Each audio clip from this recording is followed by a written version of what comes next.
Hello বিয়াস, আসসালামু আলাইকুম। আমি একটু মজার রেসিপি নিয়ে হাজির হলাম। আজকে আমার রেসিপিটির নাম হচ্ছে হাড়যুক্ত গরু মাংস রান্না। তো এখানে আমি সিনা মাংস নিয়েছি, দেখতে পাচ্ছেন। আর এই মাংসটা আমি যেভাবে রান্না করছি এইভাবে রান্না করলে খেতে খুবই ভালো লাগে।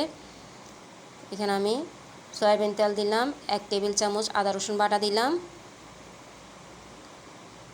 1 চা চামচ হলুদের গুঁড়া দিচ্ছি। আর এই মাংসটা কিন্তু সাদা ভাত খিচুড়ির সাথে খেতে খুবই ভালো লাগে। 2.5 টেবিল চামচ মরিচের গুঁড়া দিচ্ছি, দেখতে পাচ্ছেন। 2 টেবিল চামচ ধনিয়ার গুঁড়া দিচ্ছি। আপনারা অবশ্যই এভাবে একবার হলে তৈরি করে দেখবেন। আর সাধারণত শুধুমাত্র মাংস খেতে ভালো লাগে না, একটু হাত থাকলে ভালো লাগে। তো দেখতে পাচ্ছেন আমি টমেটো কুচি দিয়ে দিলাম, কাঁচামরিচ দিচ্ছি। আর এই মাংসটা একটু ঝাল ঝাল করে রান্না করলে খেতে খুবই ভালো লাগে। পেঁয়াজ কুচি দিলাম,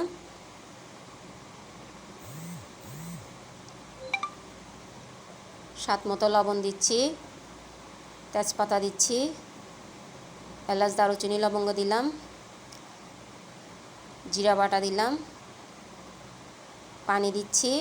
আর এই পানিতেই কিন্তু আমি মাংসটা রান্না করব, বেশি পানি প্রয়োজন নেই।